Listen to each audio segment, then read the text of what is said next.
Popo batugeza haga filime hanyuma nanjye nyigushira mu Kinyarwanda. Episode ya kabiri dutangirana hano papa asangira n'umuryango ariko nanone ababaza ibijyanye n'amanota. Mbona leo amjanaonyesha mtihani. Mbona uyu munsi mutaranyereka amanota yanyu? Ni kweli baba. Tuligiwa mtihani. Ila kwa bahati mbaya ndugu yangu Lore amepoteza. Ubwo arababaza resulta. Mimi? Lajati wibuke kare waciye resulta za ni kweli mimi nimeongea nao. Ariko papa barabiduhaye ariko Lore yabita. Hawa mitihani wamepoteza noneho sasa. Nilikaa nao chini. Nikaongea vizuri tu. Na nimewakanya. Nimwomba siku nyingine kitu chochote cha shule. Nje musi naganiriye nabo. Walichonunuliwa au wanachopewa shule.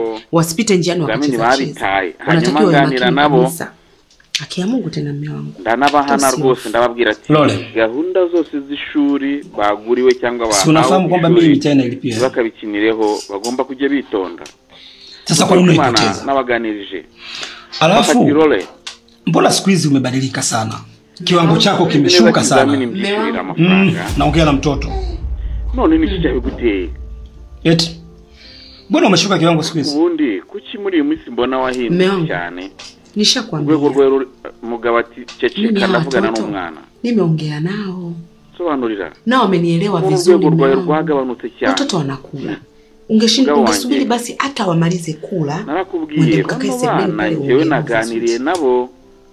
Usingewaelewa ungeniita na mimi au ungeta familia yote tungekaa. Lakini watoto mimi nishaongea nao vizuri. Nanubwo wareka abana bakabanza bakarya akicana nabo kuri saro. Mukaganira yangu. Asa mbona unamega ugali kwa hasira? Magara ugamagara umuryango. Sitaki tena kusikia kesi nyingine. Abana naira waganirije. Sawa nko nimekuelewa. Endelea kwa umugabo ubwoko ki? Ndeba ugaru buryano mujinya. Abwira Lore ati Lore nshaka kongera kumva. Yaani mimi nikiongea kitu mundani uni. Lore ameshazungumza naye ameisha. Nabyo bize kupanga. Raisi amwita anko akamwita papa. Mimi naona nimechoka sana ndugu yangu. Umugore agira iti kushaha ati ngeyo mvuze ikintu hano ntabwo nyumva. Umugabo ati kundi ruhande muribuka ko twabonye umumama wagendeye mu modoka. Uyu bigaragare bisobanuke neza kari we nyina wande wa Lore arimo arashakisha umwana. Ati umwana ka kabiri ipo siku tunapatikana. Arimo aragenda ashakisha mu makarite. Lakini tayari tumesha kwenda kila kitu. Ati naho nacitse intege. Umuvandimwe ati hakuna mafanikio yote ya kupata. Mfite ikizere ko umwana wazaboneka jewe. Atariko twagiye muri giturage cyari cyo cyose. Nabwo kuta mwanangu ameliwa twigeze tumubona wa msituni. Uko usifikie huko. Ati mba numva rwose bimangayikishije. Najilaumu kama siku ile nisingemfokea. Sanga umwana wanjye yarariwe n'inyamaswa zo mu ishyamba. Umuvandimwe aramubwira ati oya wigera kure. Wewe tuone. Acha nilipona mama. Akija munsi yo naza kumubwira. Kwa nini umechana hiyo ati? Kwa nini umechana? Kunyamubwiye nabi. Kwa nini? Ai mama numiza. Kwa nini? Mpumbavu mkubwa wewe. Genzi waraza. Unampa mzako arabyibuka azamubwira nabi uko yakamubwiye nabi amukubita agashyi k'ababyeyi. Nika mkubwa wewe. Umwana ariruka. Unajua thamani yake? Uko umwana yagize gute? Uko umwana yamubuze. Ati musange mu modoka. Umwana mubi cyane. Atuza agaciro k'ibingibi. Bya bindi by'abana nyine bakubagana, barakubaganye barabica. Arimo yibuka ukuntu yabuze umwana we akagerwa azenguruka ibyaro byose amushakisha. Ubwo yuko umwana yaje gutoragurwa. Amaze gutoragurwa aba muri wa muryango. Umwana witwa Lore abana na Lage. Umwana w'ababyeyi. Ngo yuko yakirukanse abaza buri kimwe ahariho hose mu giturage hariho hose agenda arangisha abaza abantu bose. Ariko bakamubwira bati reka nago tumuzi. Kwa nini nilimkaribia? Sio kosa lako. Twikomereze. Haya niambie mbona umekuja huko ghafla? Kwa kwa sababu yule kijana mpelelezi niliyomwachia kesi ya Tony. Impamvu namubwiye nabi. Urati nagariko sababu. Mimi nifunge kila kitu. Biashara zangu nyina hawibuse cyane. Nije kumsikiliza. Huenda akanipa ufumbuzi. Naje kubera ko hari umusore naye nasize. Jambo la heri. Ngazaba kuna matumaini mbele yake. Yamamagaye. Rero nafunze ubucuruzi bwanjye bwose kugira ngo nze nibura kumwumva wenda yamama. Ngoja aje. Nimempigia simu n'umwana wanjye. Tumsikilize anasemaje. Ati ni igitekerezo cy'agaciro cyane, ti wenda hari icyo byaza gutanga. Diego, reka mutegereze na inama telefone. Tumwumve wenda hari icyo yatubwira. Arimo azenguruka ashaka umwana we. Kuri ubu hano tugarukana nyina wa Laji wa mama w'umubyeyi mu bindi maksi zako kubwa, yani kubwa. Arambaza ati Laji 7 Laji chini ya 50. Atari kuba hano ni iki noneho wakoze muri bibi bitanu. Sijui ngapi. Yani kwa nini Laji unanifanyia hivi? Wewe kupata 0 kabisa. 0. Hii unaijua wewe hii. Kuri 50. 0 wakupata 7 kabisa ndio umejitahidi hapo mpata 7. Kuki unkorera ibi bintu mwana wanjye? Mwanangu. Wewe kubona 0 koko ubona 0 ko bimera. Katika kitu ambacho mimi sitaki kusikia ni swala la kusoma tu. Wagerageje hano rwose ubona rino. Kwa nini unaning'aniza? Mwana wanjye urango isoni. Ariko mama nje narabifuze bimwe mu bintu nashaka kushindwa nini uchokola kwiga rwose. Mwanangu kuki mu matiriza. Huyu chokola na kushindwa nini wewe? Kana ibintu byanje ma. Hakuna sicho kifanya huko ndani. Kazi zote nampa anafanya yeye. Ruru ya rugoryi. Akilala kachoka kama uweponi. Kurushiki rwa rore. Lakini bado anakushinda. Anasimama na 100 tu. Anasimama na 100 tu. Kashuka 90. Ya jama kanarwa nk'ingurube yo mwishamba. Yaani wewe 90 mwanzo anakuja na 90 ona ndo nebeba ila zilo unaiweka kwenye mtihani wako. Amanota tahana kijana niyo yagabanyaho jeho gatoya.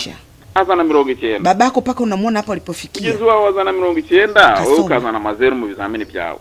Mimi paka unaniona hapa nilipo. Nimesoma. Hayo maduko unayoyaona. Hizo mali unazoziona zote kwa sababu watu wamesoma. Na ndio maana wamepata hizo akili. Changaragara neza nuko nize. Za kukaa na kufikiria hapo. Hebu imagine mwanangu. Akili una paka dakika hii. Katika maisha yako utakuja kufanya nini? Mambo ufite. Wewe unategemea sisi tutaishi milele? Tutasimama tu na wewe. Ariko hususani uko peke yako. Umunsi kuba nta bwenge ufite. Utegemea kwa nani mwanangu? Naomba usome. Jitahidi mwanangu. Usione vyote ninavyokupigania hivi ni mapenzi tu ya mama na mtoto. Mwana umwe. Ujinga siku akija kuona babako atakuvunja wewe. Ihangano ugerageze. Na utaniponza hadi mimi. Yote tunaoyafanya utaniponza hadi mimi. Na nyina. Laji soma mwanangu. Ubugoryi bwose mama papa umenye. Naomba usome. Lakini okay anyway sio mbaya. Cha kufanya ngoja nijitahidi siku mbili hizi nikutafutie mwalimu wa tuition. Umenielewa aje kufundisha hapa nyumbani au kama kutakuwa na nafasi ya kwenda huko tuition. Nano bwari bibi cyane. Bwana mama mimi nikagerageze muri iminsi 2 gushakira umwarimu uza kugusoma. Fanya mambo mengine ila soma swala kusoma. Hana kwigishiriza hano mu rugo. Nanga niba ngombwa kujyana hehe aha kwigishiriza. Arongera aramuhakana nabwo ati mama njewe rwose ntabwo shaka kwiga. Sinshaka kumva ibintu byo kwiga habe na gato. Aibu naona mimi mzazi. Ko ibindi ko sinshaka kanigire mu mirimo yanjye. Sijui nipige kelele. Arumirwa. Andi se wabyaye nabi. Karibu madam. Asante. Nijua utakuja baada siku 2-3. Hapana. Nilipopata taarifa tu ilibidi niache kila kitu ili niweze kuja huko. Mwana ngojeje isoni. Taarifa nilizopatia Madam Maya hakikanazo 100%. Ushakisha umwana we. Ila kuna daktari anapaswa tuonane naye ili aweze kutupatia taarifa. Hanyuma aza abaririza. Uyu nguyu nawe aramubwira ati hapana madam. Amakuru nakuboneye rero. Tutaenda nyumbani kwake. Maana kuna fali atatoka nalo hospitali na kuja nalo huko nyumbani ili aweze kutupatia taarifa za tu. Nibura yaduha makuru hagije. Sawa. None tujye kumureba kwa muganga ati oya turamusanga iwe mu rugo. Ati kuko niho turibona amakuru ya witwa Tone. Byumvikane ko uyu muganga ashobora kuba azi amakuru yande amakuru ya Lole. Dore ko uyu mama we amaziye kinini amushakisha bidatinze ibya filime rero barakugiye basanga muganga yicaye hano iwe mu rugo. Ati muganga no yunguye ati muhawe ikaze baramushimira ati murakoze cyane. Aha leteni habari jamani. ati turabona rwose urimo gufata akayaga hanze yego nibyo abahikaze mwicare karibu muketi yigishe nagatwaire okay muketi no kwicara makuru ndio yule daktari meze mteti turaho daktari yule ni madam Maya ambaye none mama aliyopotelewa na mtoto ile miaka 2 nyuma ura na Maya mama pole sana. Asante Maya tena pole zaidi sana. Unajua kupotelewa na mtoto kama yule inasikitisha sana. Afu inatia sana huzuni. Poleni sana mama, mwihangane cyane. Murakoze. Ni mwihangane mkomere no kuri. Taarifa za mwanangu. Ndio kweli ninazo. Kutaka sasa Muria huenda anaweza kama mwanao. Tera na gahinda. Na pia pengine asiwe mwanao kwa sababu ni muda sana miaka 2 iliyopita. Kiongozi pole sana cha kwanza. Asante sana. Kujanye n'umwana wanjye. Mwanao amepata ajali mbaya sana. Yego. Yaani hapo unapomwona anatakiwa aongezewe damu. Kwa mwana wawe cyangwa se nabo wawe. Sawa. Kwanza nafikiri muganga yashibuka huyu sio mwanangu. Bagatoraguye bakaza huyu kijana mimi nimemwokota barabarani na wamukarera. Sasa sijui amegongwa na bodaboda ama amepushiwa na gari. Kwa hiyo mimi msaada wangu ni kumchukua kuja kumpeleka zahanati ya karibu. Uyu mwana atari uwanjye muganga. Safi sana. Ila hii ndio dunia sasa hivi. Ila kikubwa sasa huyu mtoto cha kwanza anatakiwa kuongezewa damu. Abamotari bamugonze cyangwa se ari imodoka. Okay, sawa, damu niko tayari. Niko tayari kutolea damu. Sawa, samahani sana kiongozi. Nilikuwa napenda niulize. Atariko damu ni group lipi? Ikingenzi no ku mwana akwiye kubona amaraso. Ni group langu yeye. Group lako. Sawa, nje amaraso nayatanga.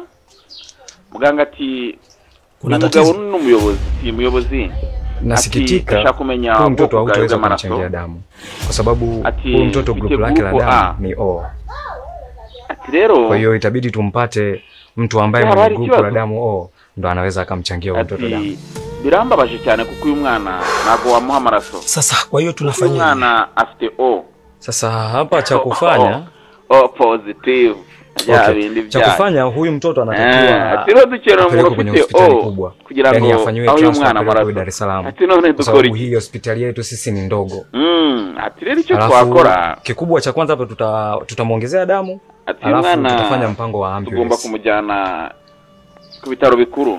Mimi nafikiri ajyanwe mu mujyi wa Dar es Salaam akugwe hano ndio na tegemea jitihada zenu nyemba dokta wewe nukumwongerera amaraso hanyuma cyo tugiye gukora no gushaka ambulance ikamutwara.